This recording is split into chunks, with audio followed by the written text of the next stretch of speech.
This Torah class is brought to you by TorahAnytime.com.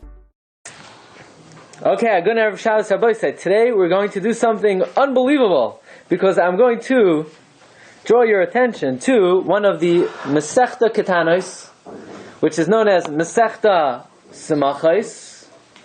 Right? That's why the minhag is we wish people Simchas, not Smachot, because Smachot means tragedy. There's something called Masechta Smachot. Smachos. Yes. Masechta Smachos is Avelos. So we specifically pronounce it Simchas as opposed to Smachos. There's something called Masechta Smachos. Masechta Smachos talks about the laws of Avelos. And Masechta Smachos, which is also called Evel Rabasi, begins in a very mysterious way. And that is, it's part of Talmud Bavli, yes. And it begins this way. Vayihi bachatzi halayla. So already it has nothing to do with Avelos. And it was at midnight. Vashem hika kol bechar Mitzrayim. And God smote all the firstborn in Mitzrayim. What time? Midnight. Look at number 2. It was Vayihi bachatzi halayla. Midnight. Uksiv, and there's another pasuk in Bahaloischa, number 3. Kili kol b'char b'vnei Yisrael ba'adam v'abehema b'yoyim ha'koisi kol b'char b'yas Mitzrayim. That it was during the day. So we have what we call ourselves a bona fide contradiction. When was Makas b'chayros? Was it midnight or was it during the day? Amar Rabbi Yochanan answers, Afal Pishahika Isa Makas Mavis Mechatzi Alayla. Even though the Moshe smacked them at midnight, they didn't die. Haisa Nafsham Mifar Peres Bahem, their soul was flickering in them. Ad HaBoiker. Wow. So can you imagine? Masechta Semuchos, which means the Masechta talks about Avelos, begins inexplicably with Makas B'charis. It has an unbelievable stira between the pasuk in this week's Parsha and the pasuk in Behaloischa regarding the timing of Makas B'charis. That the pasuk in this week's Parsha says it happened in Chatzos, the pasuk in Behaloischa says it happened in the morning. And the answer is they're both true. The Rebbeinu Shalom hit them at midnight, but they didn't die till the morning, and the Masechta gives them mashal. Mashal Hadyot, the common refrain, that if you want to give food to a kid, you got to let the mother know. You can't just give food to a kid, you have to tell the mother. So therefore, Hashem said, I'm giving a gift to Klal Yisrael. I have to let them know. I'm just going to kill the Egyptians, so I can't kill them on the spot. I hit them. This way, when they wake up in the morning, they'll see the Egyptians actually dying.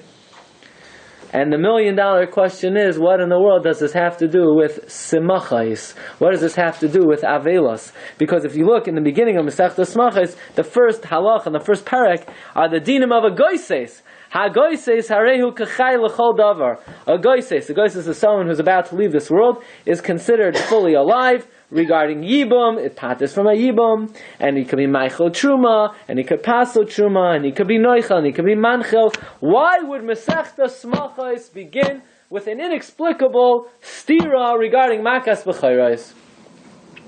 Now, this question is raised by the famous commentary on Masechta Semuchos, the Nachlas Yaakov. And the Nachlas Yaakov cites for us a Gemara Masechta Sanhedrin Daf Lamates. And the Gemara says there was an Apikaris who asked Rabbi Yavo the following question: is God a Kohen, a Levi, or a Yisrael? The answer is whatever he wants. He's a Kohen. He's a Kohen. You know how we know? He says V'yikhuli Truma, give me Truma. Only a Kohen can take Truma. So obviously Rebbeinu Shalom is a Kohen. So the Shaila is, when he buried Moshe Rabbeinu, what was he toivel in? You hear the Shaila? Rebbeinu Shalom's a Kohen, like it says, V'yikhuli Truma. So when he buried Moshe, how did he go to the mikvah? So the Gemara says, V'chi tema b'maya. So you say, what do you mean? He was toivel in water. The Gemara says, no, but there's a pasuk in Yeshaya, from my Haftarah. Mimadad b'shalayim.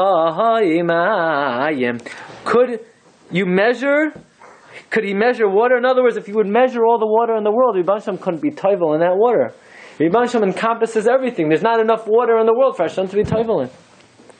So Gemara says, no problem. He's not toivel in water. He's toivel in fire. Says the Gemara, Amar le benura tavel. Techsiv ki hine Hashem ba'esh yavai. God will come in fire. Gemara asks, are you allowed to be toivel in fire? You have to be toivel in water. Gemara says, no, fakert. Adarabba, the ikr tefillah is in fire. It's just if you can't be toivel in fire, so you're toivel in water. Like the pasuk says, V'cha shalo yavoi ba'esh, taviru b'mayim. You hear this Gemara? Wow. The Gemara asks, again, the Rebbeinu Shem is a kohen, how do I know? Because it says v'yichali truma. So Gemara asks, if he's a kohen, what was he toivel in when he buried Moshe? So Gemara says he can't say he was toivel in water, there's not enough water. He was toivel in fire. Could you be toivel in fire? Yeah. Tefillah b'eish is even greater than tefillah b'mayim. How is there enough fire? There's not enough water. Why is there enough fire? Exactly. Hashem encompasses There's enough. encompass No, either. there's not enough water because we have a pasuk in Tanakh that he measures out the water. But we do find the Rebbeinu Shem came in fire, so apparently fire could. With fire, that's really encompassing. But by the way, so the people who went to the Olam HaEmes after going into the crematoria, that was the greatest tefillah. That was the tefillah of the highest order. Because the Gemara says the Rebbeinu Shem is toivel b'eish. That's only the Rebbeinu Shem is toivel b'eish. But that's for a different time. The Gemara, now here's the question. His question stands. One second. Nothing encompasses The Gemara asks, how was Rebbeinu Shem toivel after he buried Moshe? Frak Tosfos, what are you asking? How was he toivel after he buried Moshe? Ask a better kasha. How did he bury Moshe in the first place? There's no one else around. How did he bury Moshe in the first place? There's no one Who else said around. that? But he's a kohen. Apply to the Kaddish Yeah, Baruch Hu. Going can borrow a basement. Who said that? That's the min's kasha. The min wanted to ask Rabbi Avo, if God's a kohen, how could he bury? How was he toivel after he buried Moshe? So Tosfos asks, why didn't the min ask better kasha? How was he allowed to bury Moshe? So that Tosfos says is not a kasha, because Klal Yisrael are banim lamakoim, and a kohen is allowed to be metameh to a ben.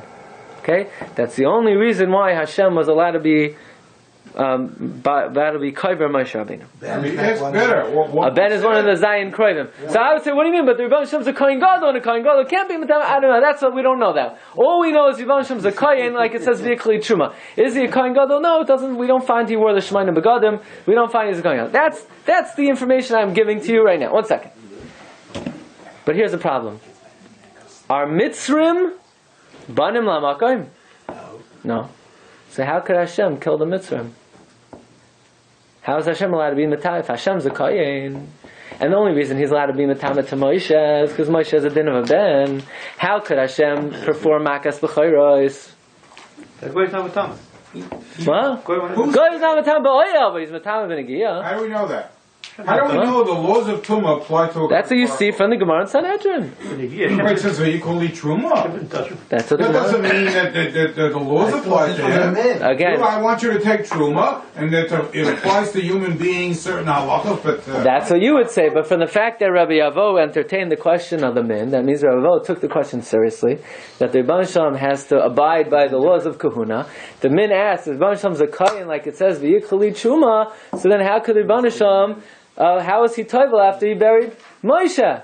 The answer is, yeah, that's why the Gemara, look, if you don't like it, the Gemara Chazal tell us that the Torah is usually the opposite of what we would think. So if we don't think that way, so now we know. This is the emes. But it What? wasn't a direct. That's the Hippach das Balabais.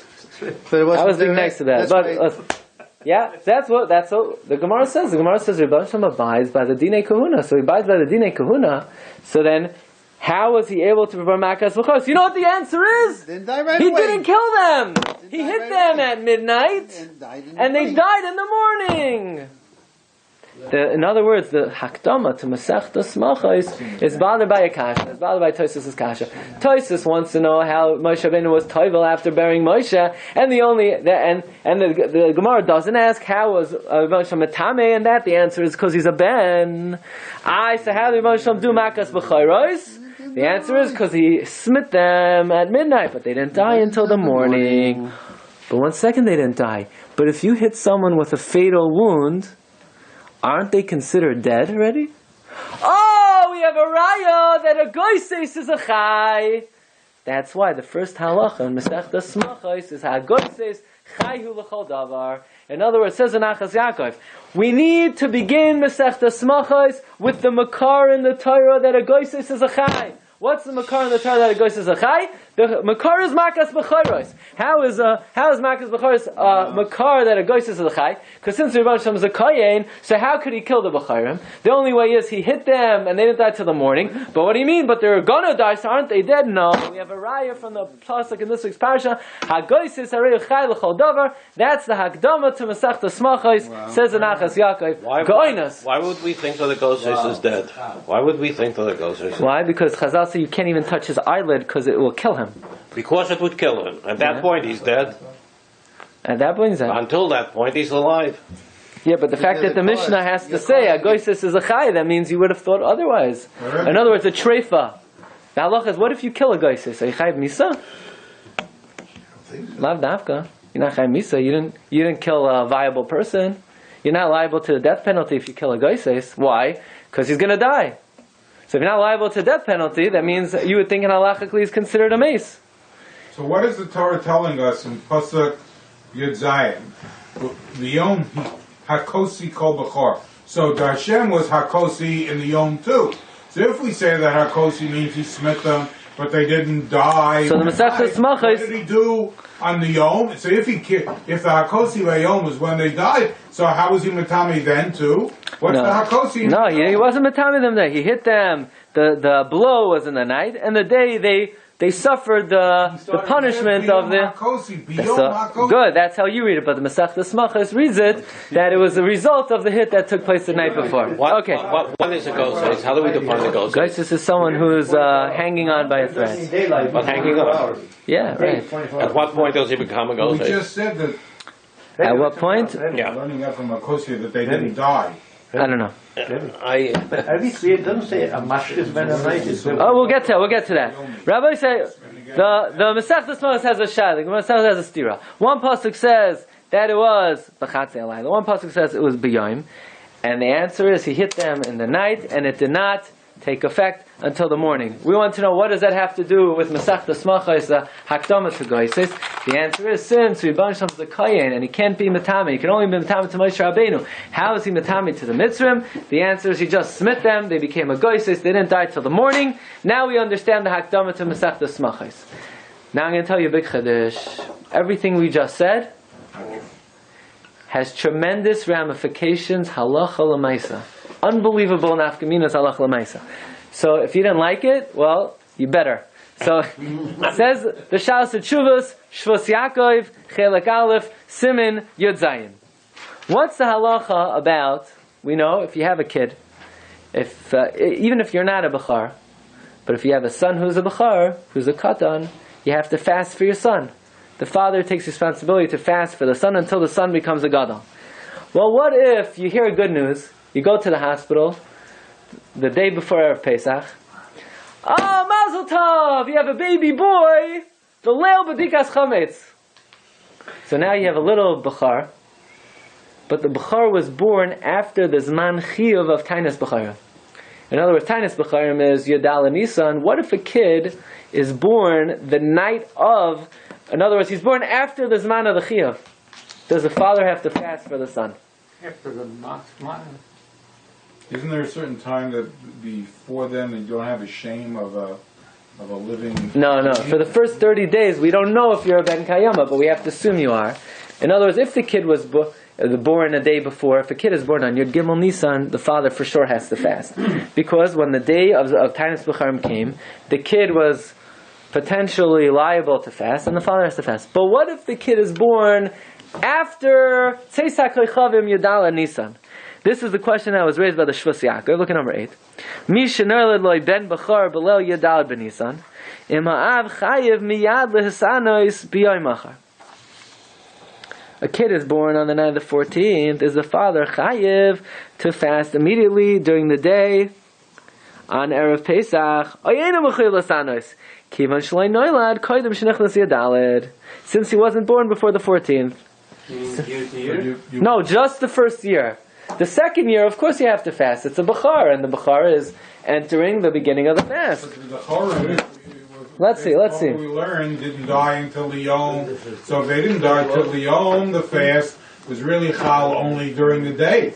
So if he was born on Erev Yontif, Let's see now. Let's see. You start the fast in the morning, no? Yeah, but the Zman, the Chiv of the Chiv begins from the night. You don't fulfill it yet, but the Yom. I want to say Pshat is he has a din chayla because his wife was pregnant. That means he was cleaning for Pesach for 2 weeks. So therefore, he gets potter. He's a chayla. The chayla doesn't have to fast. Okay, let's see. Says the Shusakov, Hine l'choyo anira, de'ein l'hisanois, kol shel loy noilad kodim shikanis lo yadaled. The father does not have to fast unless the kid is born before the 14th. And he brings different rayas. And now I want to draw your attention. He says like this.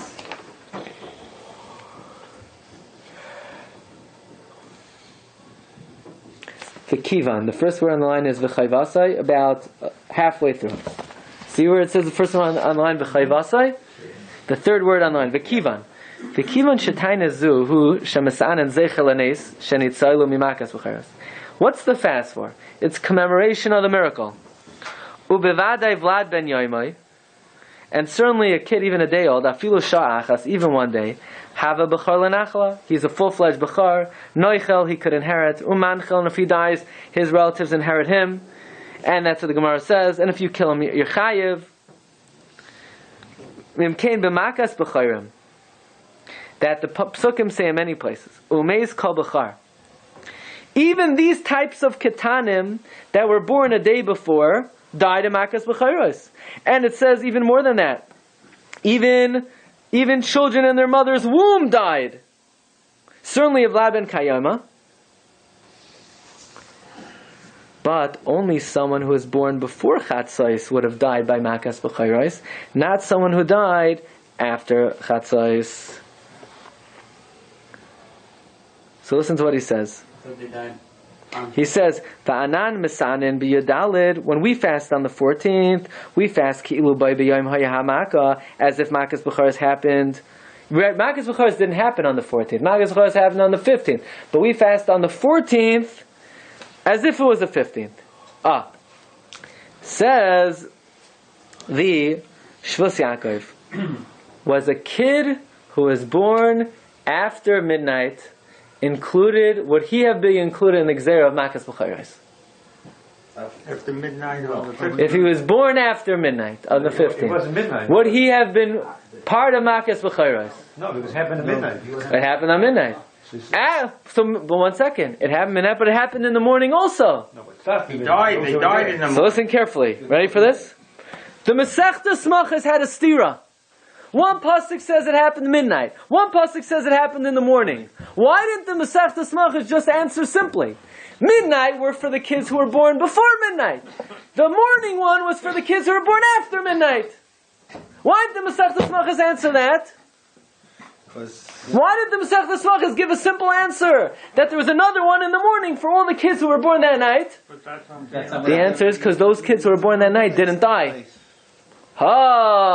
So if the Maseches Semuchos didn't answer the stira that way because the kids born at midnight didn't die, so any kid born after midnight, the father does not have to fast for the kid in the morning.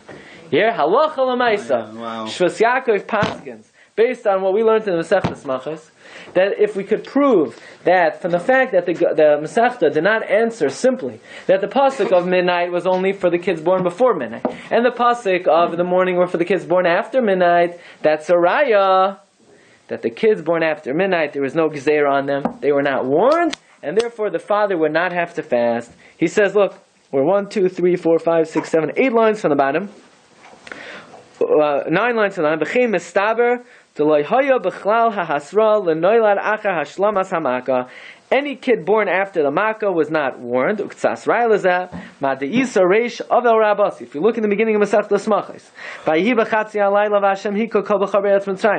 Uksiv kili kol b'char b'yom ha'koisi kol b'char Amar Rabbi Yochanan afa pi shehikois ha'makas maves mechatzi alayla hayanavshem mitfarperes b'hem ad ha'boiker al karcha ad kan. V'nisa, and if a kid who was born after midnight died in the morning, Amai loy mishani, why didn't the Gemara answer the Tarvayu Hoyamakas Mavis Mamish that both psukim are true? The first pasuk are for the kids born before, the second pasuk for the kids born later. V'hadav subiyamakos yobachar, oisim shenadu achachatzi alela vaday, de'aleim loy nigzra gzera klal. On them there is no decree. L'chein nirali halacha l'maisa. So if you have a son born this year midnight, the oisam shanod v'achachatzi alela aviyam pater b'shana rishaya naki yihya, and you're off the hook the first year. Unless you're a bachar. Why? Right? And b'chlal, it's only a minog, so you don't have to be machmer. Okay. So that's what the Shal Sichur Shvus Yaakov learns at halach l'maisa from this Masechtas Maseches. What is this Shana Rishon? It's just a play on words. The first year, the next year, you do have to fast for your kid. Because the next year, if he would be in Mitzrayim that year, he wouldn't have made it through the night. Right? Okay. Another halach l'maisa we see from the Masechtas Maseches. Rabbi, a bachor who has a bachor, right? And the kid is young. Yeah. So the bachor of the father is fasting for himself. Who has to fast for the Yeah, you could kill two birds with one stone. Yeah. Okay. Rabbi Sai, are you allowed to make a pidyon haben at night? Yes. What? Yes. The minhag is not to. Minhag Yisrael is not to. Why ask the Shiur? You have to make a bris also afternoon. Are you allowed to make a pidyon on that? But it's daytime. It's still daytime. He's saying after Says Rabbi Yaakov Emden in a siddur by pidyon haben. Rashain liftos afilu b'layla. You're allowed to do that now. You're allowed to do the pidyon night. Ela shloi nagu kach. It's not the minhag. I think maybe by Hasidim they make the Suda at night. Shabbos, I think it was. Yeah. What happens with Shabbos? You wait till Sunday. You don't wait till Shabbos. You make Shabbos. You make much of Shabbos. Right? You don't wait till Sunday. Okay, so that's different because there it's being pushed off. So you want to do it. So listen to Rabbi Yaakov Emden. There could be the reason why the minhag is to do it during the day, is because since you're supposed to make a Suda, and the Gemara in Yuma says that if you don't have lights, you can't enjoy your food. So you have to make the Suda during the day. So you do the pidyon during the day also. That's why we make the Sudas Purim primarily during the day, because you don't really enjoy a Suda at night. But what about the Pidyon? He says Rabbi Yaakov Emden, I want to bring a raya that even though the minhag is to do it during the day, I have a raya you could do it at night. Because if the whole reason for Pidyon Haben is to commemorate Makas B'chayros, when was Makas B'chayros? At night! B'chatzois halayla! Ulachayra yeshli ke'ein raya min at-Torah. I have a raya. Shemitzvahs pidyon b'char b'layla dafka. It should dafka be in the night because Makas B'char was during the night. They didn't die till the Kamay shahoysa Makas B'char mitzrayim b'layla. They didn't die till the morning. That's what we just said. Says Rabbi Yaakov Emden, at least you have a raya that you could do pidyon haben after midnight. From midnight on, you definitely could do pidyon haben if you need to. But if you don't need to, don't be Mishana for Minhag Yisrael to do it during the day. Okay. However, if the day 31 passed and you couldn't redeem, don't delay and do it at the beginning of the night because you should not be Ma'aber the mitzvah. So when is the pidyon done? On 30 or 31? He said, When is it done? on the 30th day. The 30th day. Yeah. Okay. So he says like this. That's the opinion of Rabbi Yaakov Emden. The opinion of Rabbi Yaakov Emden is that he wants to bring a proof from Makas B'chayros that you definitely could do the pidyon haben at night, just like Makas B'chayros is during the night. Yeah? Comes along the Marsham, and the Marsham says just the opposite. If you want to bring a proof from Makas B'chayros, then Dafka pidyon haben should be during the day. Because even though the Makkah started at night, but they didn't die until the morning. And in general, when it comes to celebrating something, you don't celebrate until completion. So according to the Maseches Semuchos, it would come out, you can't do the pidyon haben at night. You can only do it during the day. Because the Makkah began during the night and was not completed during the day. Look at number 11, the Shal Sichus Marsham, Chelek Beis, Siman Mem Gimel. He says with the Iker in the second paragraph, Hadavar, Shekasa Rabbi Yaakov Emden, the Kima the Makas L'chores Hayah Balayla, Roy Liftois Balayla, Yesh Li Ladon Lehepuch. I could argue the opposite. Adarabba. If you want Pidyon Aben to be like Makas B'chayros, then it should dafka be during the day. Because the Maseches Semuchos said it began during the night and was not completed till the day. Ad kan l'shonei, harei digmar misas may b'yom. V'lachem ksib b'yom ha'koisi. And therefore, please turn off. V'al yedei. No, not here, please.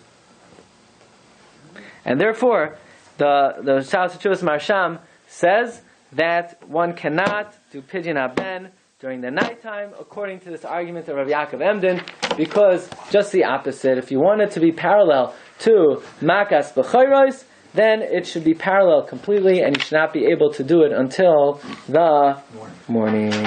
And that's what Marsham concludes.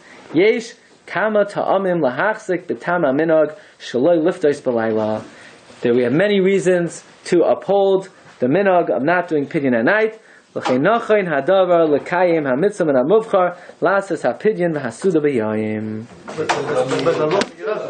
If you did it at night, you don't have to do it again during the day. No, you don't have to do it again. But the minog Yisrael is to do it during the day, and it's based on many reasons. And one of them, namely, is the Maseches Semuchos that Pidyon Haben was not completed. Makas B'chayros was not completed till the day. It's the main reason. The reason Magdim on the mitzvahs that right away to do the mitzvah in the beginning in the morning. So he's saying this reason of the purpose of the mitzvah in commemoration of Makas B'chayros, that would dictate that it should be during the day. Okay, let's see one more thing. Another halacha we see from Makas B'chayros. Now we mentioned that Makas B'chayros was done by God Himself. But on the other hand, we find that the Torah says that you need to put blood on your doorposts, and nobody could leave the house, because this way the Mashches could recognize who the Jews are and who the Goyim are, because otherwise, Kivan Shanitin Rishus Lamashches Lahashches Shuv Eino Mavchin Bein Sadik L'Rasha. And the pasuk even says, look at number 12, V'avar Hashem Lin Goyf Es Mitzrayim V'ra Es Hadam Al HaMashgoyf. Right? So how do we reconcile this contradiction? On the one hand, you have on your sheets the number 7. Ani v'loi malach, ani v'loi saraf, ani v'loi shliach, ani v'loi acher. And on the other hand, we have this mashches. Chassam Sofer writes in a tshuva in Yardea, Siman Shim Mem Vav. Yeah? Ois Yud Beis, the following. That in general, how do we reconcile the concept that Hashem did it Himself with the idea that there was a mashchis? So Chassam Sofer says, B'chlal, to say Chalila, that God was matame Himself to these corpses of Egyptians, heaven forbid to say such a thing. What did the Rebbeinu Shalom do? Listen to what he says. At midnight, on the 4th line, the Chassam Sofer says, Ach, b'chatzois, hika Hashem Yisbarach, be'atzmai. At midnight, Hashem Himself hit the B'chayrim, and hit the mazel of Mitzrayim, which is the mazel tzla, which is the B'chara of all the mazalos, and thereby all the B'chayros were weakened, and now the mashchis was able to kill them. But without the Rebbeinu Shalom hitting the mazel of Mitzrayim, the mazel of Mitzrayim is a very strong mazel, the mazel tzla, and otherwise they would be protected by the ministering angel of Mitzrayim, which is Rahav Reish Hebez. But now that God struck the tzla, now the mashchis was able to come. Everyone, please put away your phones. Hashem hit the mazel of Mitzrayim. All the Mitzrayim the B'chayros were weakened, and thereby the mashchis was able to come to kill them. So who killed the Mitzrayim? What did you need the blood on the door for? Because he knew who was sick. Maybe they were all sick. Maybe they were all. And the Israel weren't sick. They weren't hit by Hashem. Well, once that's when, kill them in the morning. The mashchis killed them in the morning. How do you know? So listen carefully. Rebbeinu Shalom did not kill them at all. He just hit the mazel tleh. Thereby the B'charim were weakened. Once they were weakened, the mashchis killed them in the morning. That's why it says B'yoyim ha'koisi. It was only B'yom v'loy b'layla. So says Chassam Sofer, like this. When was Hashem koineh the Bechayrim of Mitzrayim? The Bechayre Yisrael, that was Dafka in the morning. That's why, if you look back in Behaloischa, it says, Kili kol Bechar b'vnei Yisrael, ba'adam uv'abehema. When did Hashem acquire the Bechayrim? He didn't acquire them at night, because the Mitzrim didn't die at night. The Mitzrim only died during the day, and thereby that's when the Jewish Yisraelim Bechayrim were saved. That's why he was kind of them, Kili kol Bechar b'yayim ha'koisi. Okay. So let's just add 2 points. The Ramah brings down in Yardea a very difficult halacha. And that halacha is, are you allowed to do Pidyon Haben through a Shliach? And the Ramah writes, you cannot do Pidyon Haben through a Shliach. The Ramah says, Ein ha'av yachal liftois al yidei Shliach. A father, let's say he's out of town. Let's say sometimes a parent is overseas. You know, some Gedolim, they heard a report, their wives had baby, they couldn't make it. So how do you do Pidyon Haben? Says Ramah, I don't know, but you can't have a Shliach do Pidyon Haben. Wait till they get back. According to Ramah, yeah. There's no mitzvah.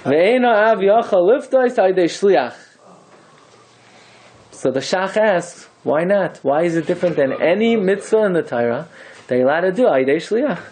Ask the Shach, Zet Tamua. Now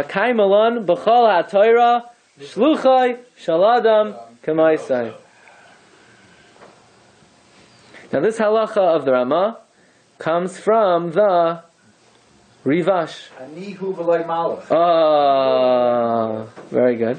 But the Ramah says a very mysterious halacha that Pidyon Haben inexplicably bris milah you could do Aydei Shliach. Every other mitzvah, kedushin even you could do Shliach. Pidyon Haben you're not allowed to do through Shliach. So I send the Shliach to take the money? No. Why? Because that mitzvah has to be effectuated. But Kohen eventually gets the money. But he's just sending the Shliach. It's not the big So the Shach asks, Zet Tamua, Da Kaimalan B'chal HaTorah, Shluchai Shal Adam Kamaisai. Says Chsam Sofer that it doesn't mean you're not allowed to do it through a Shliach. It means people were not accustomed to do it through a Shliach. You know why?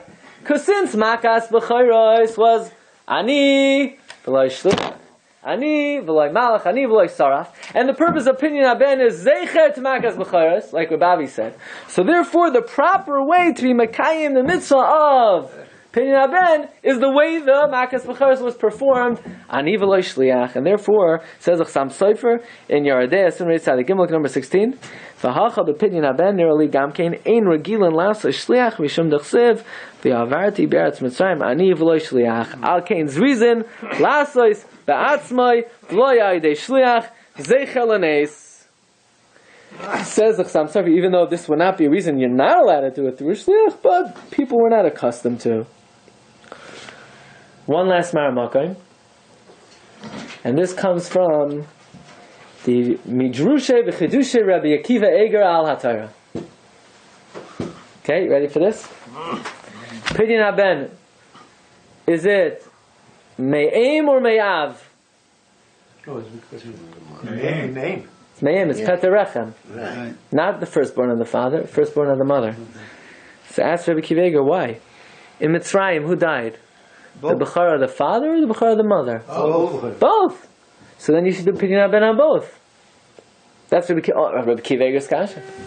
So ask Rabbi Akiva Eger in general we could ask, who did Makas B'charis? In the Haggadah we say, Ani v'loy Malach.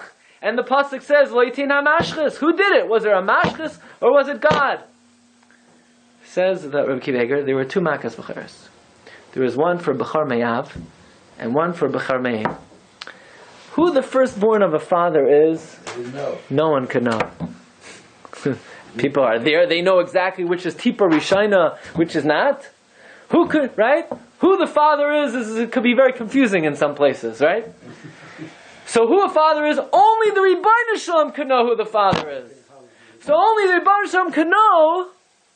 So a Bechar Me'av You don't have to put, the Bechor Me'av was saved by God. God killed the Egyptian firstborn. He didn't kill the Jewish firstborn. That's not so miraculous. They weren't saved. So therefore, they don't have to do Pidyon Ben. Because that wasn't a miracle that they were saved. Because when God does it, He knows how to be mavchin between the Rasha and the Tzaddik.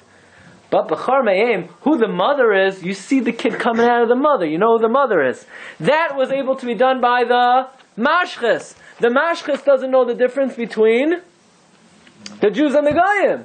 If the Mashches is not mavchin bein tzaddik l'rasha, that's why the Jewish Bechor Me'aim was saved, and therefore that's why Pidyon Ben is only Bechor Me'aim.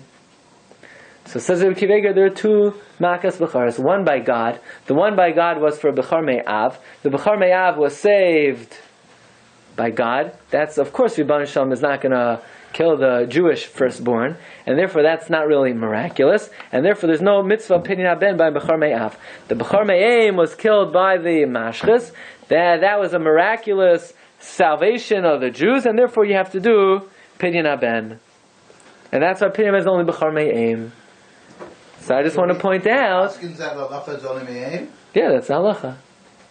That is the halacha. Yeah, that's only halacha. So I just the Egyptians, if somebody was a Bechor both from the father and from the mother, who killed him?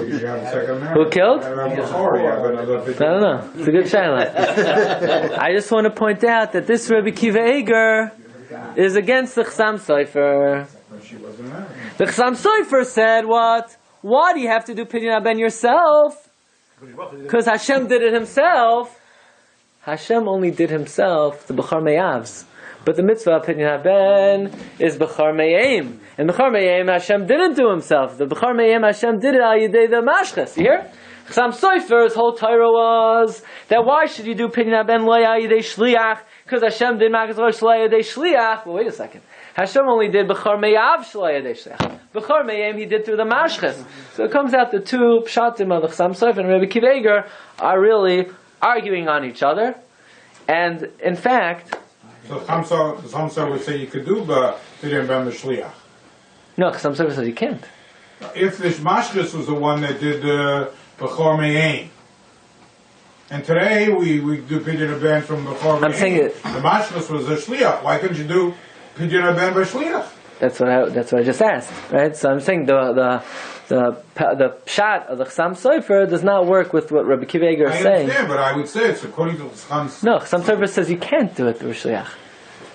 He says explicitly. The Mashches is the one that did Pidyon. No. The fact is that you can't do it through a shliach. Chasam Sofer is explaining why. He say the reason is because since Hashem did it Himself, therefore you can't do Pidyon Ben through a shliach. He's pointing out that doesn't work out with the Rabbi Akiva Eiger, because Rabbi Akiva Eiger said that the Makas Becharos that we're commemorating, that was done through a shliach. Okay? So that point that we brought up from the Chasam Sofer does not work out according to this argument of Rabbi Akiva Eiger. Okay, Rabbi Sagun Shabbos. You've just experienced another Torah class brought to you by TorahAnytime.com.